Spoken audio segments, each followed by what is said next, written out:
play Beautiful Baby for me? Sure thing, Elsie. Let's go.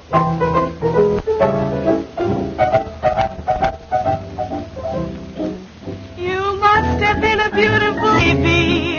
Why, you must have been a wonderful child. When you were only starting to go to kindergarten, I'll bet you drove the little boys wild. And when it came to winning blue ribbons, you must have showed the other kids how. Why, I can see the judge's eyes as he handed you the prize. I bet you made the kids bow, 'cause you must have been a beautiful baby. 'Cause baby, look at you now. Why, you must have been a beautiful baby. Why, you must have been a wonderful child. 'Cause when you were only starting to go to kindergarten, I bet you drove the little boys wild. And when it came to winning blue ribbon, why, I bet you showed. Why, I can see the judge's eyes as he handed you the prize. That you made the cutest bow, 'cause you must have been a beautiful baby. 'Cause baby, look at you now.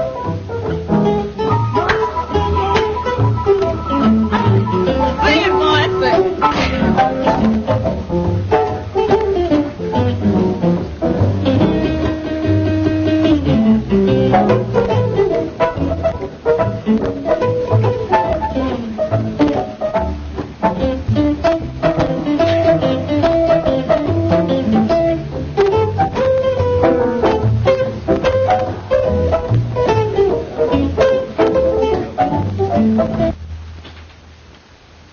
Come in.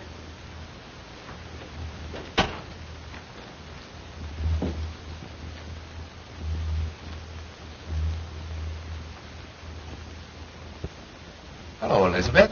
What's on your mind? Heavens. What have you been doing? Hijacking somebody? May I sit down? By all means. There you are. Now. Well, who from, how come, and what for? Tony Guido and Nick Cavelli. I smell trouble. Their gang just pulled a big job. The peacock robbery. Smells like one of their jobs. They keep me on the edge of seat, all right. Well, what do they want? A little party in the private apartment upstairs after the joint closes tonight. That's easy. It's for rent for such purposes. With a half dozen of our girls to entertain them, including Elsie. That's what I was expecting. And what I feared. There goes the big dough. With 300 more on the line on delivery of Elsie. $500 gone with the wind. You know she won't go, so Because I want the place to make money. Why do you let her kid you? Well, you want us to kid ourselves? Nonsense. You're paying a handsome manager to look after such things, aren't you? It's $200 without her, $500 with her. $300 ought to be enough to get you to make that manager do his duty. $500 is almost enough to make me use a gun. But I don't think they could persuade that girl to go up to that apartment if they offered her 10 times that much. It's amazing to me how you let that pair play you. If you had the right kind of manager, you'd soon see how quickly Elsie'd be persuaded to sit in on these parties.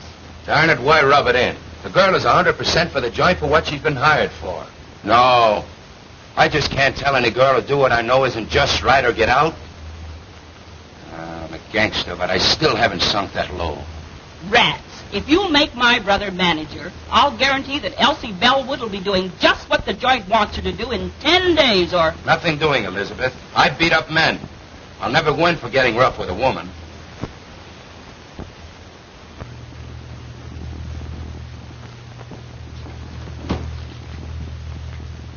Oh, Mr. Farina. Yes? Step here a minute, please. Get a load of that specialty.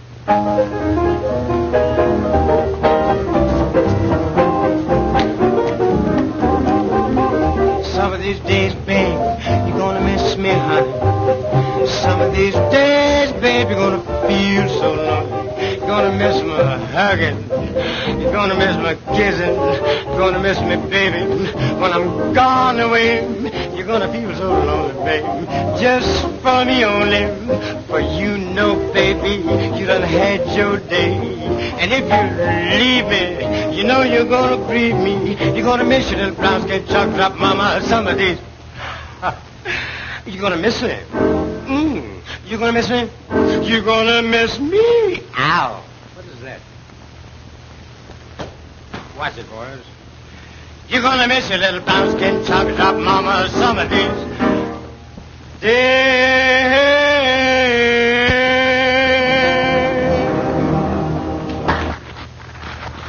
A manager should be able to entertain in case you come up short of an act some night. You saw that. Think it over, Mr. Farina.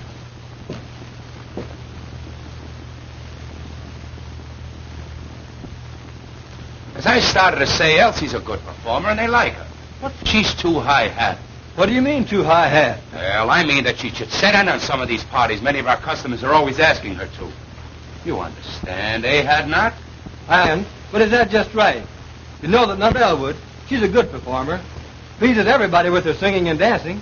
So don't you think that's quite enough? Of course, but the other girls go in for it, so why not her? That's her business. I hired her to do just what she's doing. If she wants, I couldn't stop her. But if she doesn't... I understand all that. But if we could promise some of them a date with Elsie, hey, many would be willing to spend more dough. As I said, that's up to Elsie. But you mustn't expect me to try to persuade her. And I hope, too, that the Poodle Dog Cafe hasn't sunk so low until a decent girl can't work here. Ah, don't be so arbitrary, Hadnott. Many of the people who come here call themselves slumming. And if they want to date up a few of the girls for a little party afterwards, it means more dough for the joint. You understand? Of course I do, Farina. And they do it right along. But you were speaking about Miss Bellwood. And I merely said that if she doesn't want to go out on any, I'm not going to argue and abuse her about it. Good evening, Mr. Garotti. What's the matter? Oh, nothing much. I was just trying to show Hadnott that if Elsie would consent to sit in on some of these parties, it would help the business. Of course it would. What did Hadnott say about it? He said it was up to her. Well, he should make her. Who is she if she can't help us make more money? The other girls are always willing. That's what I try to show him. But all I could get is, it's up to her. I'll talk to Hadnott myself. Oh, Mr. Hadnott. Yes? Will you please step in here a moment? Of course.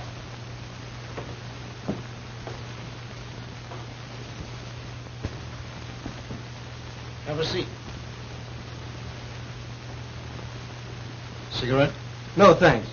Mr. Hadnott, my cousin tells me you don't like the way we run our place. Hadnott don't think that we ought to try to persuade Elsie to go out on parties if she don't want it. I said that I wouldn't try to... Now, this Elsie girl, she's very attractive. Some of our customers will sit in a little party now and then. You understand, after the place closes. Now, we like to oblige our customers. So we think that you should... Listen, Mr. Garotti, your partner and I have just party. It's up to her. But I hired her to sing and dance here in the place, not to go out on private parties. Now, if you want to try to persuade her to, that's your business, but I won't. Oh, you won't, eh? Well, what do you think we got you hired for besides managing the place? We can do the managing. That is, you know the girls better than we do. You talk the same language. Now, we've been after this girl to help us out a long time. Now we say you get her to or... Quit. That's okay by me. Now, Hadnott, you don't have to do that. Let's talk it over. You see, I try to You get... both made your positions very clear. There's no alternative but to do what you want me to or resign. I'm resigning. You can get plenty of men in my race to do anything you ask them to. So why waste your time on me? As far as Miss Bellwood's concerned, she's a lady. I have too much respect for her, for myself, to try to persuade her to do what you know and I know is wrong. As to you two, if you had any respect for the unfortunate members of my race, especially the girls who are forced to work here, you wouldn't try to make them do ugly things. But since you haven't, I don't like your attitude. I'm quitting. Good day.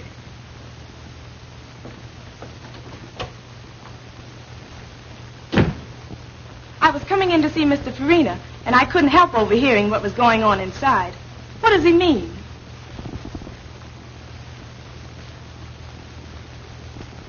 It means that I'm leaving, Miss Bellwood. You leaving? But why?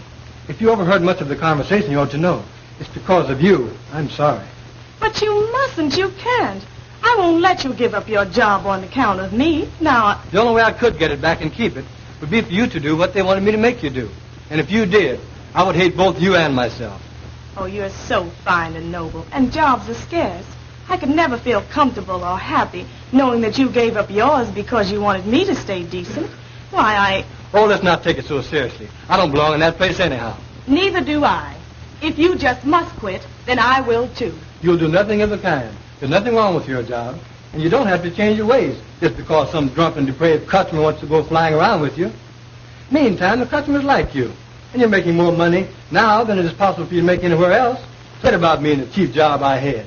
But don't you understand that I understand all about what you want to say, but the fact is, I've been appointed to a job on the detective force. I was going to quit the first of the month anyhow. The prosecuting attorney is anxious to break up the cabaret racket. And their efforts to force you to be bad, whether you want to or not, should be a part of it. Anyway, I've got a better job. So go in there and do your work and keep on being nice. I like you that way.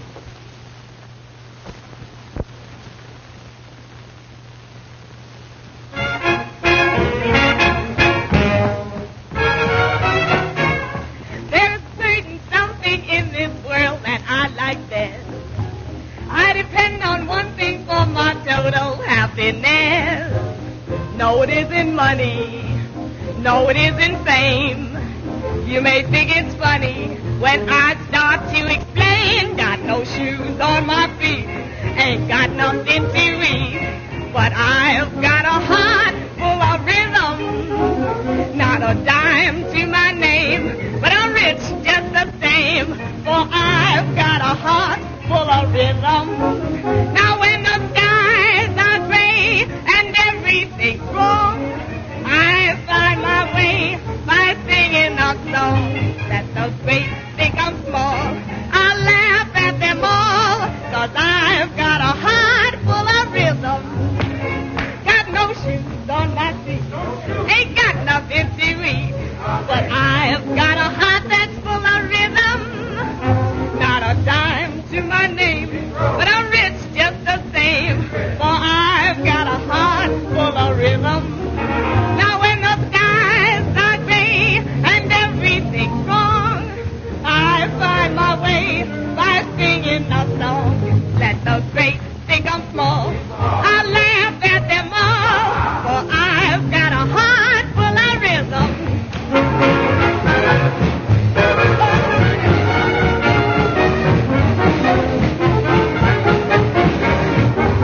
Now let the great think I'm small, I laugh at them all,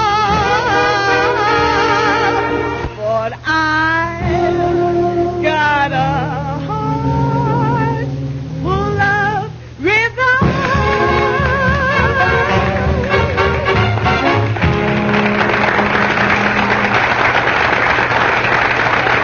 Be very happy when I think of you being without your job on account of me. Tell you, Elsie, if I may call you that. You may, of course. Thanks. That makes it easier. Getting back to what we were talking about, I was trying to tell you that I didn't care. You see, I've been studying for detective work for 2 years. It comes under civil service. I took the examination. Thing is all right. I don't have to worry about a job for me any longer. With a better job, I can do more good. Naturally, I'm glad that I can now be more independent and stand up when the occasion rises for decent girls like you. I sure like you for that, and I shall always respect you. I hated to think that you had to suffer any inconvenience or embarrassment on my account. However, I like to think that the Negro race have such a terrible time. If we had a few more girls like you, maybe it wouldn't be as hard as it seems. By the way, did you happen to notice anyone hanging around to take my place? Yes, those Landry boys. Incidentally, distant relatives of mine. They're made to order for dirty work. They'd hardly stop at murder. So, I may have to quit after all. No, the customers like you too well. Just you stand pat, and they'll soon quit trying to persuade you. I hope you're right. It was bad enough for the help while you were there. But with those outfit like my relatives in charge, well, I shudder when I think what those poor girls will have to put up with now. Oh, you don't need to. I'm on the getting outside. I can be out in a jiffy and upstairs before you can get around on this side. I want to thank you for a fine evening. But if I find out that you're lying about that detective job, I'm going to make you let me do something that I never thought I'd ever do. Take care of a man.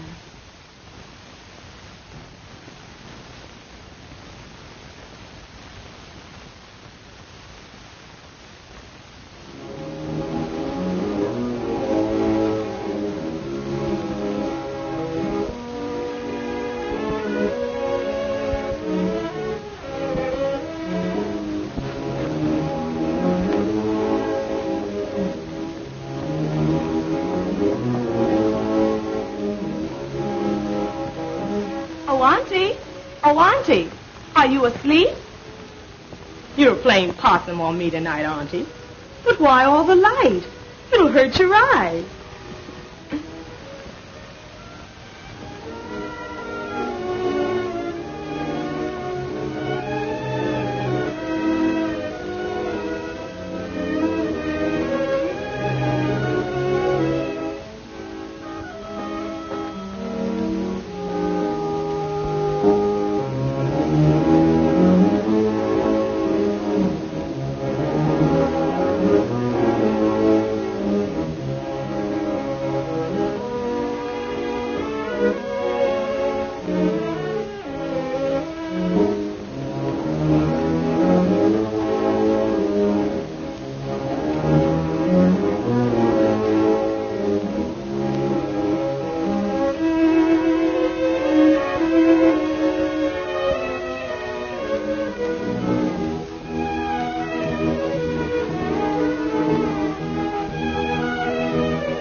My man, I saw you give up your job tonight to defend a girl's honor. A girl almost a stranger to you. But she's a good girl, Benny.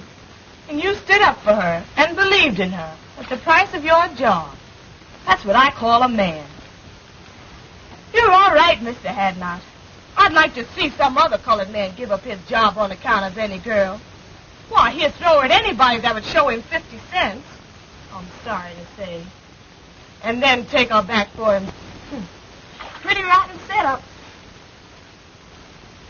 But you're out of a job, Benny. You've got to live and get along until you find another one. Now, you may have this job that you mentioned, and you may have just said it to console me, but I'll find out. I've seen plenty of women taking care of men. Worthless, trifling, good-for-nothing men. And I've hated them for it. Isn't that funny? I want to take care of one now. You, Benny. But you're such a good man, Benny. But this is different. You've just got to be all right. I've just got to do this. I want to give you everything that I make and let you give me what you want me to have. Will you promise me you'll do this, dear? It'll make me so happy.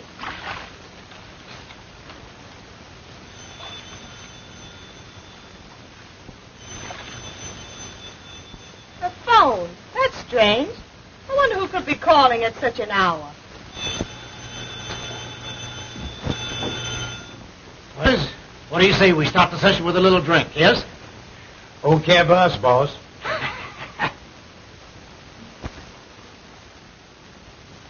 What can you want to talk to my aunt about at this hour? Please give me the message. She's offended. But if you say that it's a matter of life and death, I guess I'll have to call her.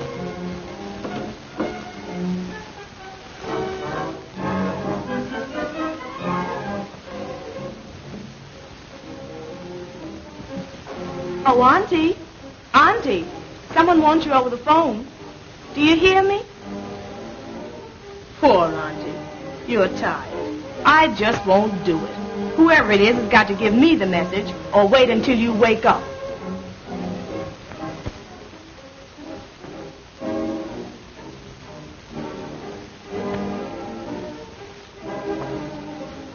Hello? Hello? Hello? Hello? Hello? Hello? That's strange.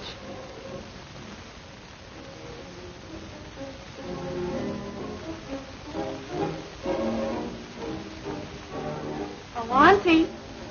Auntie, wake up. Please wake up.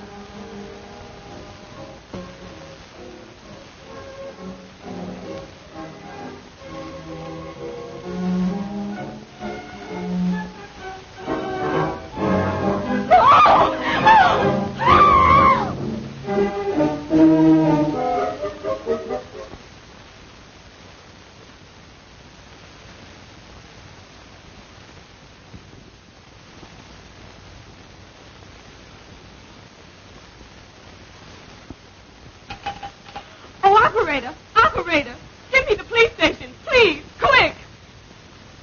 You say you arrived home about 3 a.m. and thought upon seeing your Aunt laying as we discovered her that she was asleep? I thought she was asleep. When did you discover that she was dead, had been murdered? As I was finishing my bath, the phone rang. Yes? I left the bath and went to answer it. You answered the phone. I answered the phone. And? The person calling wanted to speak to my aunt. They insisted upon speaking to her. I asked them to give me the message. So, finally, when they insisted that it was a matter of life and death, I told them to hold the phone and I would go and call her. Then? Then I went to my aunt's room and called her. But she didn't awaken. She didn't awaken. Did you shake her? We usually do so when someone is hard to awaken. No, I didn't shake her. She was sleeping so peacefully that I decided that I would go back to the phone and insist upon them giving me the message. So you went back to the telephone and... I went back to the telephone, and I didn't get any response. The person calling had hung up. Had hung up? I tried and tried, but I couldn't get any answer. You're quite sure that no one answered? Positive. That aroused my curiosity. I began to feel suspicious. So, finally, I went back to my aunt's room and called her and shook her. And it was then that I discovered that she had been shot. That she was dead.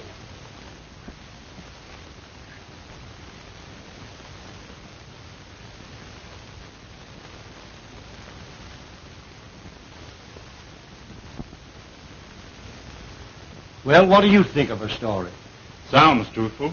It does, and it may be. But in cases like these, one can never tell. It always pays to reserve decision until you learn more. That's true. Who is the girl? Her name is Elsie Bellwood. Do you know her? In a general way. I've talked with her. She's considered a very good singer and dancer and works at the Poodle Cabaret. I see. Do you know anything about her reputation, her character? She's in the show business, you know. This case seems to offer something. It is unusual. For instance, someone calls over the telephone and insists upon talking to a woman you can see it who has been dead for hours. And times the call when he knew the girl would have returned from her work and at such a late hour. If the girl is innocent in this murder, then someone who called knew something about who did it, if they did not kill her themselves. Now, if the girl killed her aunt, she would have had to leave the cabaret. I guess, say, between 10:30 p.m. and midnight. Go home, shoot her aunt while she was asleep, go back to the cabaret, go on with her work, and then come back here in an hour and call the police station. It's too complicated for the arresting officers. There's only one thing to do. We'll have to take her downtown and hold her. I'm sorry. She seems like a very nice girl and truthful. But somebody killed that woman. Now, as the girl was the only one here, there's only one thing to do. Take her downtown and book her. Come on. Does this mean that I'm under arrest? I'm awful sorry, but you are. Oh. And it means that you're going to lock me up? Put me in jail? Yes, I'm awful sorry. I'm not blaming you. There's been a murder, and the law has got to find out who did it. Well, there's no one else to hold it this time but me. So... If you have an idea who did it... No, not the least. Not the least. I can't imagine anyone wanting to kill my aunt. Poor auntie.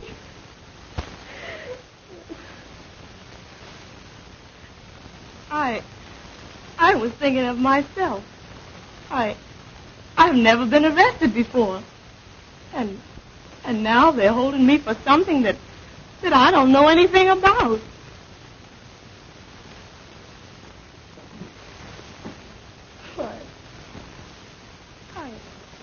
I'm under arrest. And they're going to put me in jail. Well, Wanzer, if you're sure... I'm not sure of anything. I merely feel that the girl is innocent. We should go easy on her until we get some more evidence. Well, I'll speak to the matron. But you understand, she cannot leave. But at least the room isn't a cell. Thank you. I've talked to the matron has a room here with a bed in it, so we're going to let you have it so you can get some sleep. Then when you're brought before the DA this afternoon, you'll be more rested and composed and think more clearly. You must be awful tired after such a night and all of this. Thanks. You're very kind. I am tired. Very tired. I feel... Oh, I guess I just don't feel anything anymore. I'll call the matron now. Do you know a lawyer? Have you some friends? I have no lawyer. I know a lot of people, but I'm afraid they won't understand this. I just don't know what to tell them. Do you have a boyfriend? No, A pretty girl like you? You must have somebody you like or who like... Oh, I didn't say that I didn't know anybody. I know a man, but I don't... He would come closer to under than anybody else. If you have a pencil, I'll give you his name and address.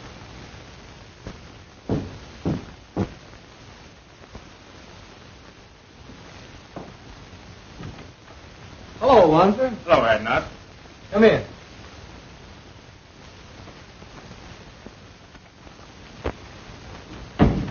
Have a seat. If Miss Bellwood didn't want to go on these private parties, and you know what that means, I wouldn't make her go. Say, if I had my way, I'd clean up every cabaret like the poodlock in this town. I stay so annoyed when I have to look upon other girls forced to put up with all they have to that it just makes my blood boil. Well, that was the trouble, and why I lost my job. Miss Bellwood is a good girl. She's a good performer, and the people like her. So I was thumbs down on making her do anything, other than the work she had been hired to do, for her to hold a job. So that's why I'm out of the poodle dog. That's too bad, Hadnott. But what about your appointment to the detective force? That's gone through, and I'm starting to work the first of the month. Good. I'll be glad to welcome you. Thanks. But getting back to the girl, can you imagine her committing a murder? We couldn't even force her to go on a private party. I'm positive that she doesn't know anything about it. But this is the law, so you see what we are up against. Sure, I understand. Well, get your things on and come on down to the station with me, and we'll see what we can do. Of course. I'll be ready in a few minutes. Come in.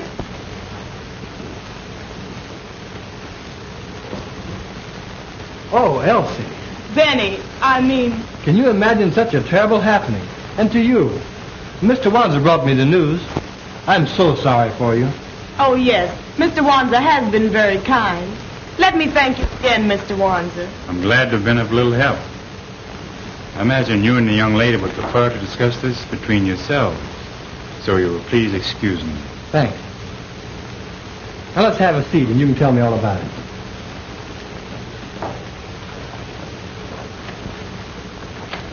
As I understand it, she had been dead several hours when you found her, after your arrival home.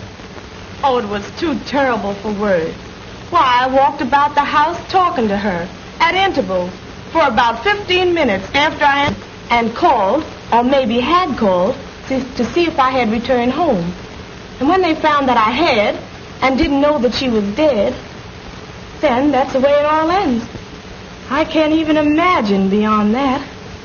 She was shot between 11 and 12 o'clock last night. Now, what time were you called? Between 3 and 4 a.m. She must have been dead at least 3 hours before the girl, according to her story, discovered the body. Just about. You know, this case offers something. Here are two colored women living alone together, who one finds the other mysteriously murdered. Now what? I've detailed Wanzer to investigate it. That's sensible. Being a colored man, he might be able to find out things that one of our other officers could not. And I expect him to uncover something by this afternoon. Come in.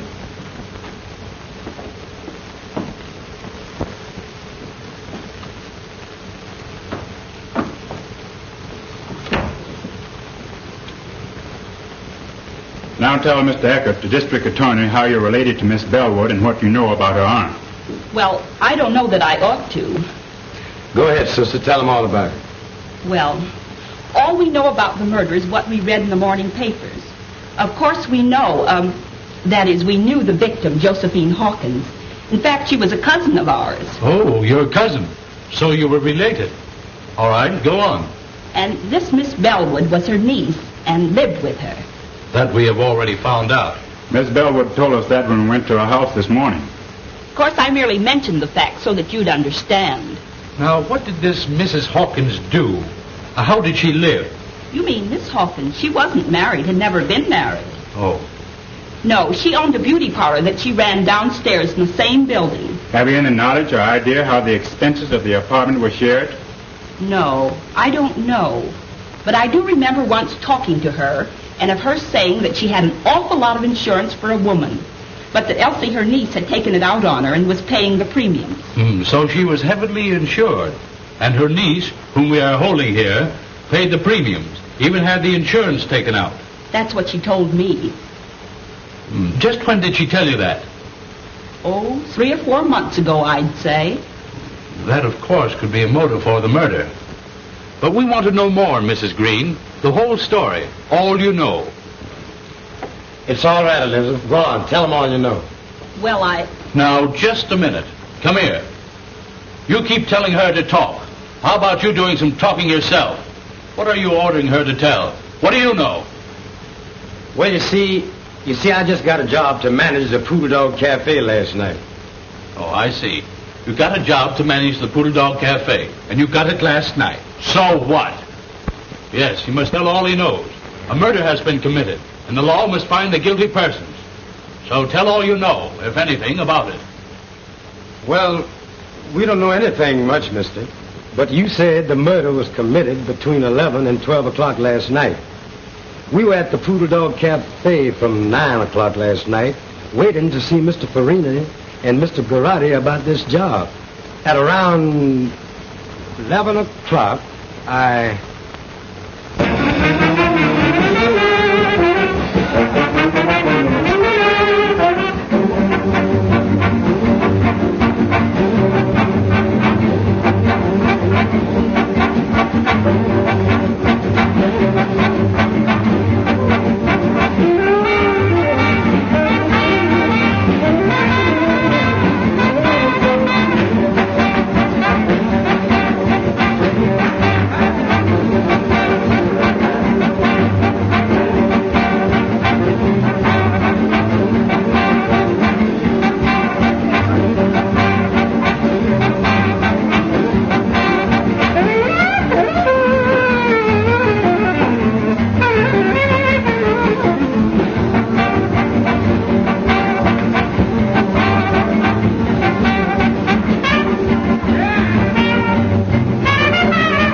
Gee whiz, I wonder when are those guys going to get around to me.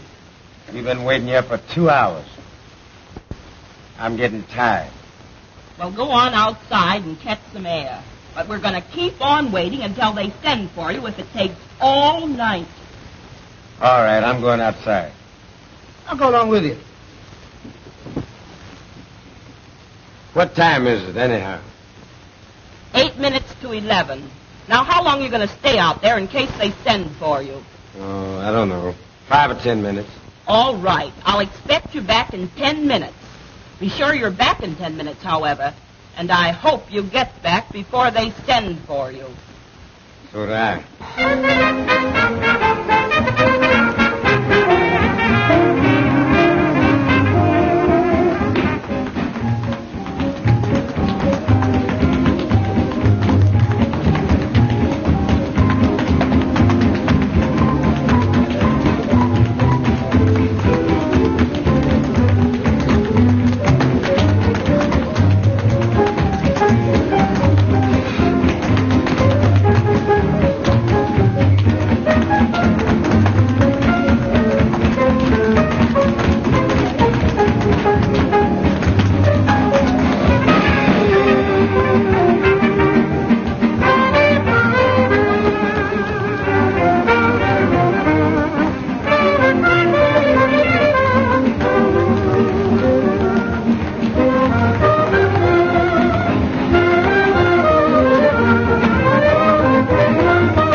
Glad to get out of that stuffy place. Cigarette? Yeah.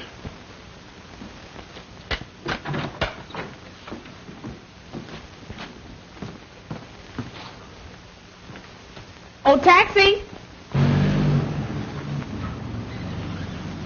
Drive me to 1415 Yandy Street, please. Quick!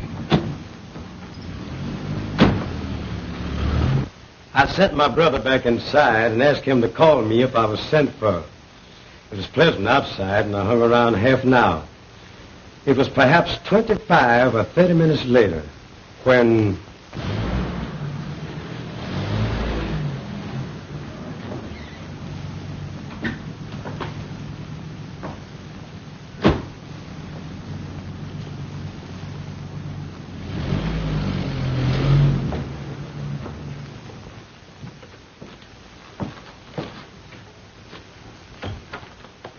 It's ready to see you now. Okay. When I entered Mr. Garotti and Farina's office, I happened to look up at the clock and remember that it was 11:35. Yes, sir. Bring Miss Bellwood to my office at once. Yes, sir. I thank you people for the information you have given me. I'll take your address, and if and when we need you, we'll send for you. You may go now. I sure hope you don't send for me. Oh, what an awful story. Why, I didn't leave the cabaret from the time I went to work until Mr. Hadnott picked me up and drove me home shortly after 2 o'clock that morning. Why has the man chose to lie like that? Perhaps he's trying to shield the real murder. Would he have any motive for killing her himself? Oh, I don't know. The whole thing has become so confused until I can't think clearly anymore. But I can't see where he would have had any motive. And why are they trying to put it on me? These cousins of your aunt seem to have hated her, or you both. Can you prove that you didn't leave the place at the time he said you did? I'll try to. Now, let me think. I remember. After the first show, or I should say between shows, we always do 2 shows, I went to my dressing room and had a nap. I always do. If someone saw you go to your dressing room and could swear you stayed there until the second show, that would counter this evidence, which Lander will no doubt repeat when he's placed on the stand at the trial. That's it, Miss Bellwood. You took the words out of my mouth. I see. No. because I always lock myself in, and I don't recall seeing anybody when I went in or when I came out. That will make his statement about seeing you leave the place hard to disprove. But we've got to produce evidence to prove that he's lying.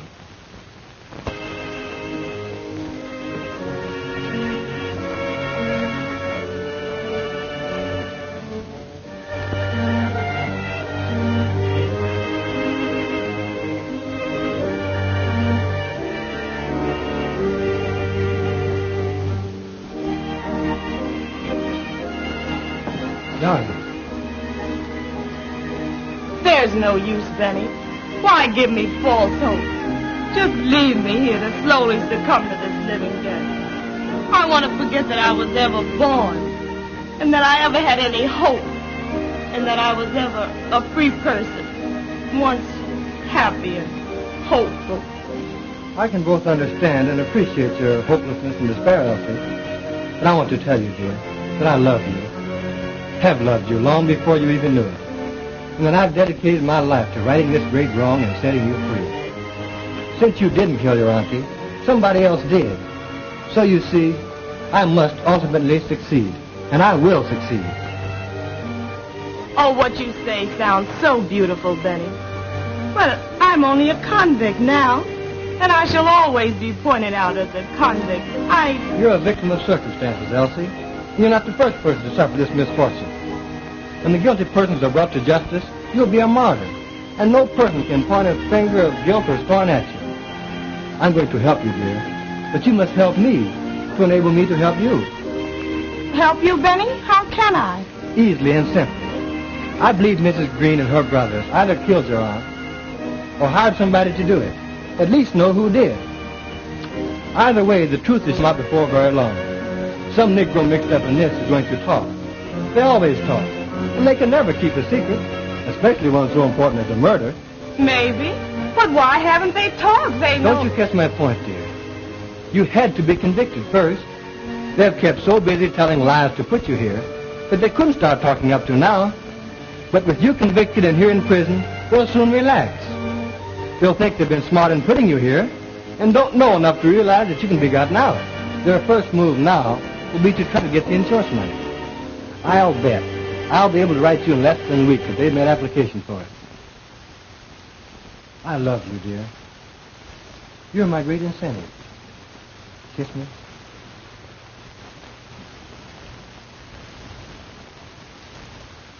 Well, how are you, Mr. Wanzer? Would you have a chair? Sit down here. You told me once that Mrs. Green's husband had been in love with your aunt many years before, back in the South. And he loved her dearly. And he was still in love with her when she was killed, and would come to see her often. But he's disappeared. I haven't seen or heard of him since the night she was murdered. That's strange. I'm sorry you didn't tell me that before. I didn't think it was that important. Maybe he just went away and will come back sometime. He may and he may not. Meantime, this might prove a connection. It might turn out to be the link that's missing. Maybe you'll find out something when you go to the city from, Reverend Bryson. He knew us all before we came from the South. Maybe you'll find out something from him about Mrs. Green's husband. Although it has been a long time since we came north. This looks like a lead. I'm going to follow it. I have a feeling we'll get somewhere. Now that this Elsie Bellwood has been convicted of murder and sent to prison for life, who will the company pay the money to? Oh, that will be decided by the court.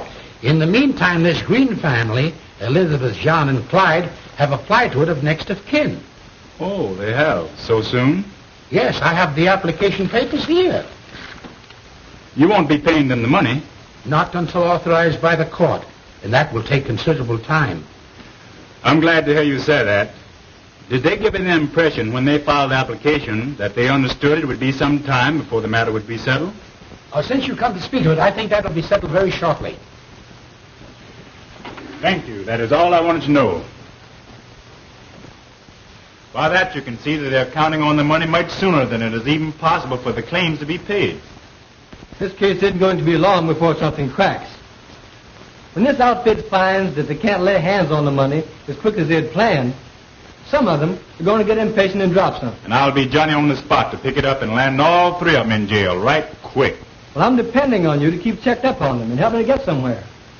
I've a feeling that there's a story yet to tell. In the meantime, let's get over this Reverend Bryson's and see what we can find out. You said something, brother.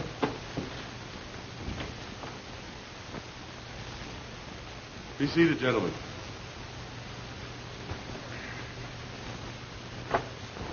You're nothing but a whiskey head and no good. We have liquor here to sell to customers, not to be soaked up by the manager. You stay drunk. Nobody likes you. So you're through. Now get out.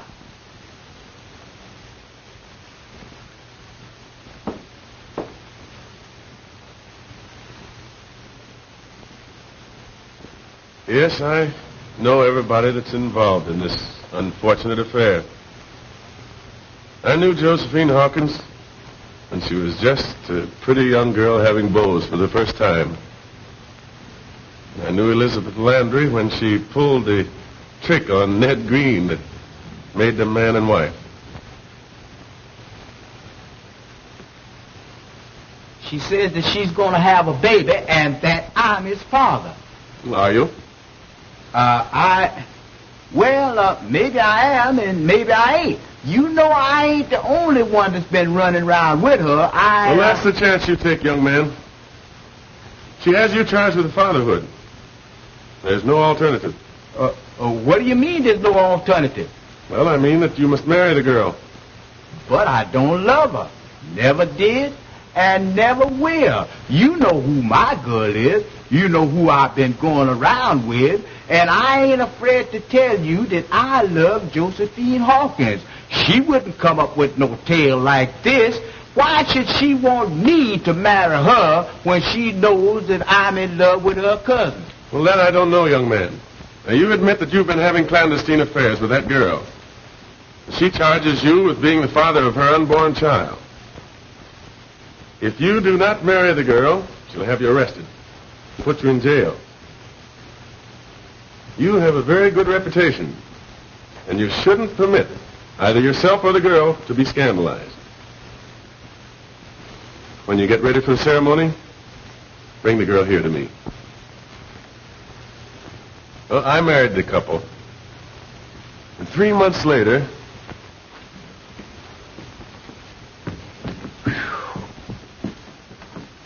She lied. She's no more to become a mother than you are. She tricked me into marrying her, the dirtiest trick a woman could pull on a man. That's why I came to you to find out what could be done by it. Well, you might ask for a doctor's examination. And if the examination proves what you say, I think the court would grant you an annulment. I don't want to wait that long. I can't be bothered with no nerves. I'm leaving town. I'm afraid if I stayed here, I'd kill her. I ain't got time to be bothered. I am leaving town tonight. Goodbye. Heartbroken, Josephine Hawkins had left town, gone north.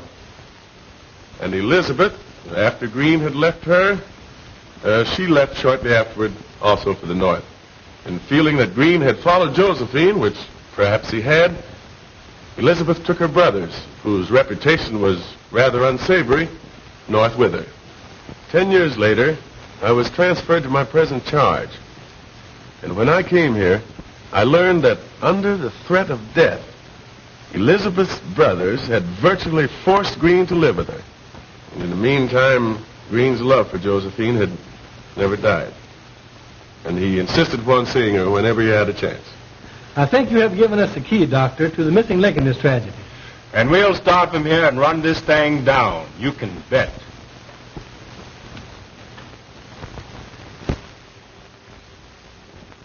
Here we are, broke, strapped. It may be months before we get this money, if at all, and you must keep pouring liquor down your dirty throat until the Italians get disgusted with you and kick you out. Oh, you make me sick. Well, what do you expect? You planned this whole thing. For 20 years, I've been a slave to your design. Ever since the time you tricked Ned Green into marrying you, everything has been subordinated to your convenience. The only way I've been able to keep up is to keep pouring a lot of rotten liquor in me. And I couldn't quit drinking. No, because I had that cheap job at the Poodle Dog Cafe. And just as soon as you get this money, I'll go out of your life forever. And you won't never need be bothered with me again. I'm sick and tired of the whole thing. And I'll be glad when it's through and all over with.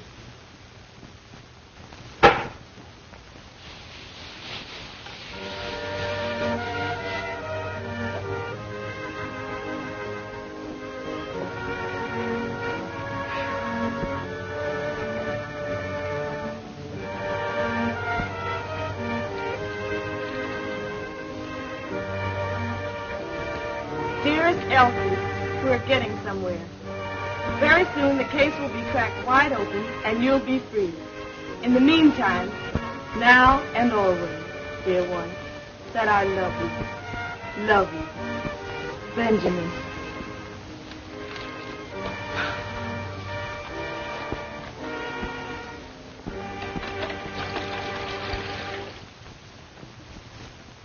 We'll wait right here till somebody comes out or goes in. I have a feeling we won't have to wait long. Hey, son, come here. Yes, sir? Live around here? Right across the street in that house with the yellow shades. How about the house next door? Mrs. Green lives there. Mrs. Green? Yes, sir, and her two brothers, John and Clyde. Nobody else? Well, her husband used to stay there, but he don't no more. He doesn't anymore. Why? I don't know. He just don't. He ain't been there in a long time. I think he went away somewhere. Anyway, he ain't there no more. But Mrs. Green's brothers, do they still live there? Oh, yes, sir. One of them's there now. He always is. The other one will be coming along soon. They eat about this time. And the other one will be coming along soon for his dinner. Which one's there now? John. He sleeps up until about this time. Then he gets up and eats. And then he goes down to the Maple Leaf Social Club. Maple Leaf Social Club, eh? Well, what time does he get back? He's never back before I go to bed, so I guess he gets back kind of late. Now, this brother John that you mentioned, does he work? They say he does. My papa says they gamble down there. And he does something. Thank you, son. Well, there's something for you. Oh, thank you, sir. Now, what time do you go to bed? About 9 o'clock, sir. About 9 o'clock. I see. How would you like to meet us, say, right here at 8 o'clock? We want you to carry a note. We'll give you another quarter. Oh, I'll be glad to, sir. Right here at 8 o'clock. Right here at 8 o'clock. But remember, don't tell anybody. We won't be able to meet you and give you that other quarter. Oh, I know how to keep my mouth shut. I'm studying to be a G-man. I won't tell nobody. Be sure that you don't. You can go now and meet us back here at 8 o'clock. At 8 o'clock? Don't tell nobody? I'll get you, mister. Goodbye. What's the idea, anyhow? I want to have a little talk with Brother John. A little private talk, and I need the boy to help me to arrange it. Let's go down to Morrison now for a glass of beer, and I'll tell you the rest when we get there. Now, that's the way we'll work it. Sir, that's a clever plan to have thought up all by yourself. Why didn't you think of it before? And why didn't Napoleon think of airplanes and howitzers? He could have really conquered Europe then. You go load the men into 2 cars and stop in the next block. They don't need to know what we're doing until we're doing it. I got you, Steve. Now, when I drive up, be sure and have your hand on your gun and be ready to get in the car and cover it. Understand? I got you twice. Okay, now going.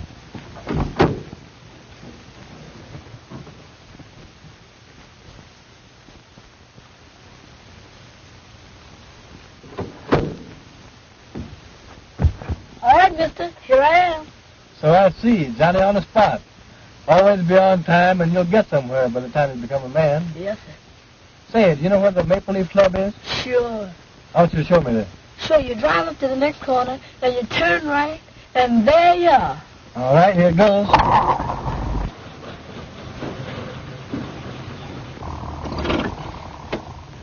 That's the club there, mister. Yeah? Well, go in there and see this man, John, and tell him that his brother wants to see him down there right away. You understand? Yes, sir. When you bring him here, I'll give you the other quarter. Now, when he's sitting here by me, you come around on this side of the car, and I'll slip it to you easy like. Yes, sir. Now, if you do just as I say and keep your mouth shut, it may be 2 quarters or half $1 that I'll be giving you. Yes, sir. You can go now.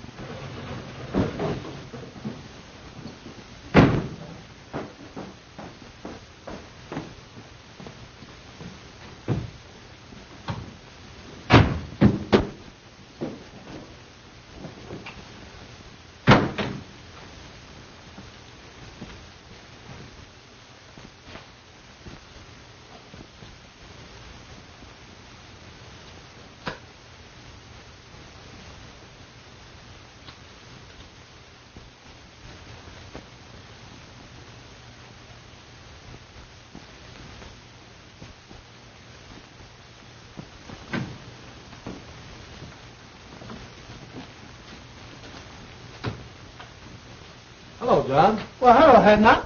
Ain't seen you in a long time. Been kind of busy since I left the poodle dog. Yeah. Say, where's my brother?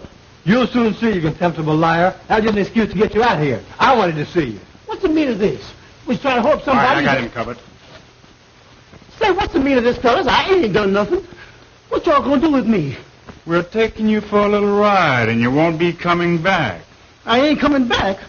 How come? Ever heard of Thompson Manor? You mean that handy house way out there on Thompson Point? Yeah. What's that got to do with me? We're taking you there. For a little seance with the ghost of the manor. Not if I knows anything about it. Oh, no, my good fellow.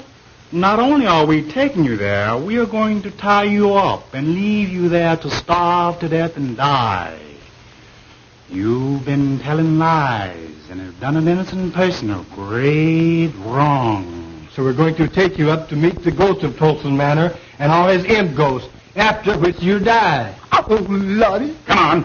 Say, what's the meaning? Come on. What y'all gonna do with me? I ain't done nothing. Get on, Edna. Come on.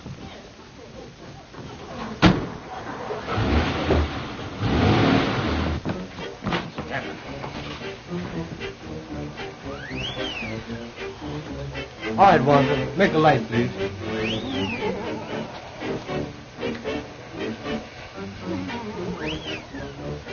Ghosts, working by rope control.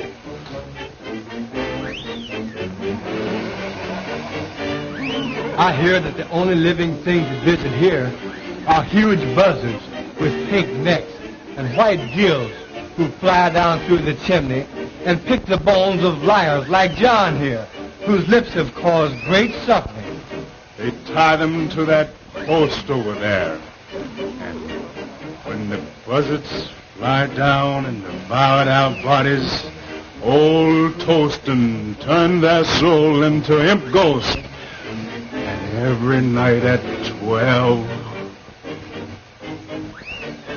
Great goodness, it's midnight now.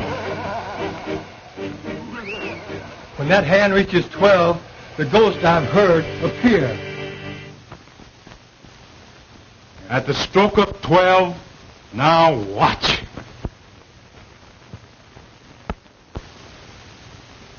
Well, that settles it. The party over for a while, so we'll tie John up and leave him here and... Oh, please, man, please don't. Of course, if you care to do a little talking, tell us who killed Josephine Hawkins. We might decide to wait a while. If you promise them hands won't come back, I'll tell you anything, everything. Just don't leave me here. You're such a rotten, dirty liar until I hesitate to believe anything you say. You swore in court under oath, so how do you expect us to believe you out here? But I'll tell you why we brought you here, and why we're going to leave you here with these ghosts. You killed Josephine Hawkins. I killed who? Josephine Hawkins. And you lied about Miss Bellwood when you swore she left the cabaret and went home and shot her aunt. I didn't. What do you mean? I means I did lie about Miss Bellwood. So did my brother.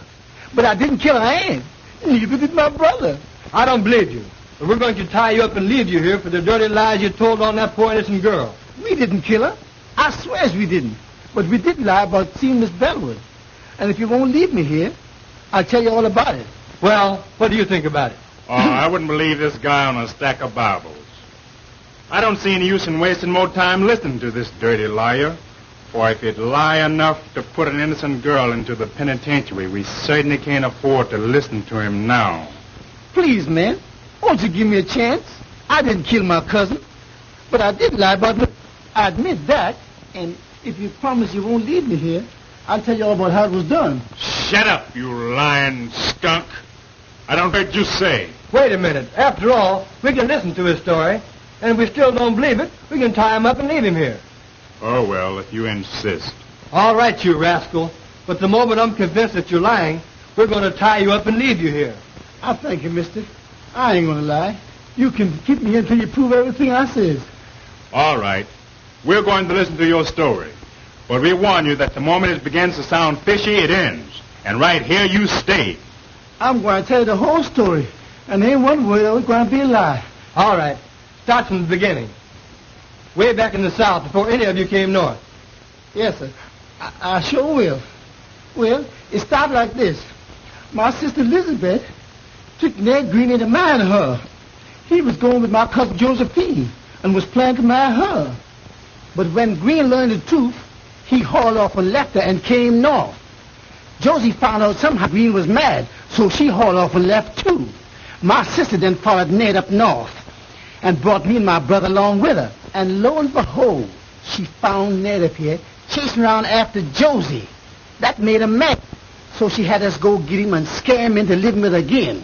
He tried to, poor fella, but they just couldn't get along somehow.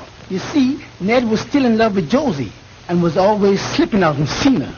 Then, just before the murder... You've made a slave out of me all of my life.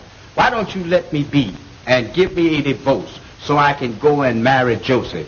You know I love Josie and have loved her always. We would have been happy if it hadn't been for your lying lips. I'll not let you alone. And I dare you to try to get a divorce. If you even as much as start to try, I'll have my brothers break your ugly neck. Same thing, year after year, the same thing. Well, you ain't never made me love you, and I ain't gonna try no longer. I'm leaving you for good, and I'm going to Josie. And if she won't run away and live with me, I'll steal into the house some night and kill her, shoot her in the head, then kill myself. That's what I'm going to do.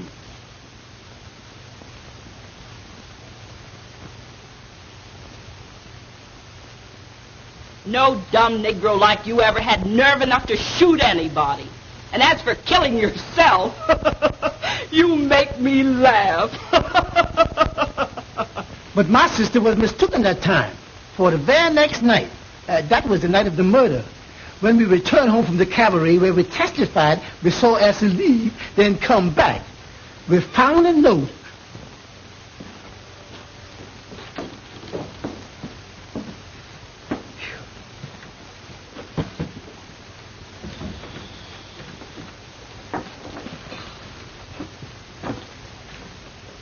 Hey, sis, where's the bottle? What about a little drink? Oh, go chase yourself. You've had enough liquor tonight.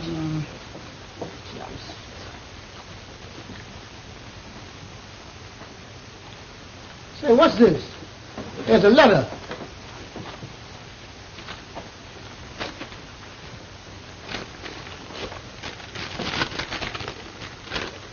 To my wife, I have done it.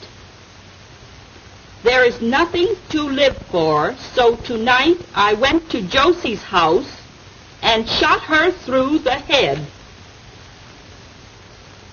while she slept and turned on the light so her soul could find the way to heaven. With Josie dead, when you find this note, I will be dead too. I am going to tie a rock around my neck and jump off Tyndall's Bridge.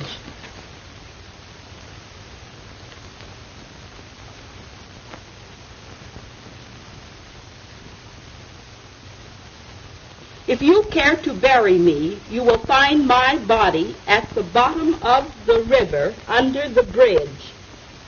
Unhappily, Ned. My sister then sat down and planned the rest. We knew exactly what time Elsie would come home. So she called up Cousin Josephine's house every 10 minutes, starting at 2 a.m. She finally got Elsie. She could tell then that the girl didn't know her aunt was dead when she said, I'll go and call her. And when she did, Lizzie hung up on her. She knew then that Elsie would find out that her aunt was dead, had been killed.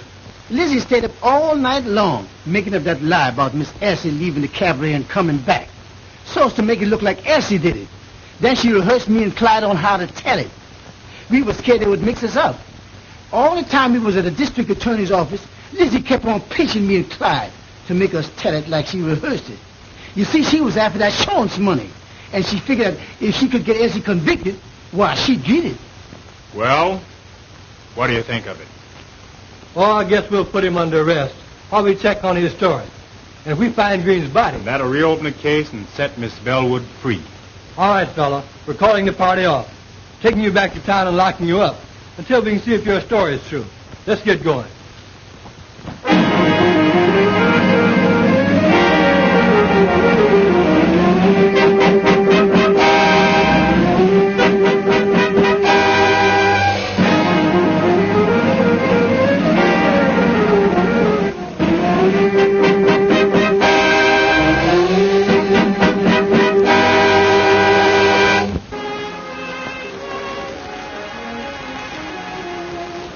They're yours, dear. I'm giving them to you. Giving them to me? Now, what do you mean? Just what I say. They're yours, then, my darling husband. But Well, I'll explain.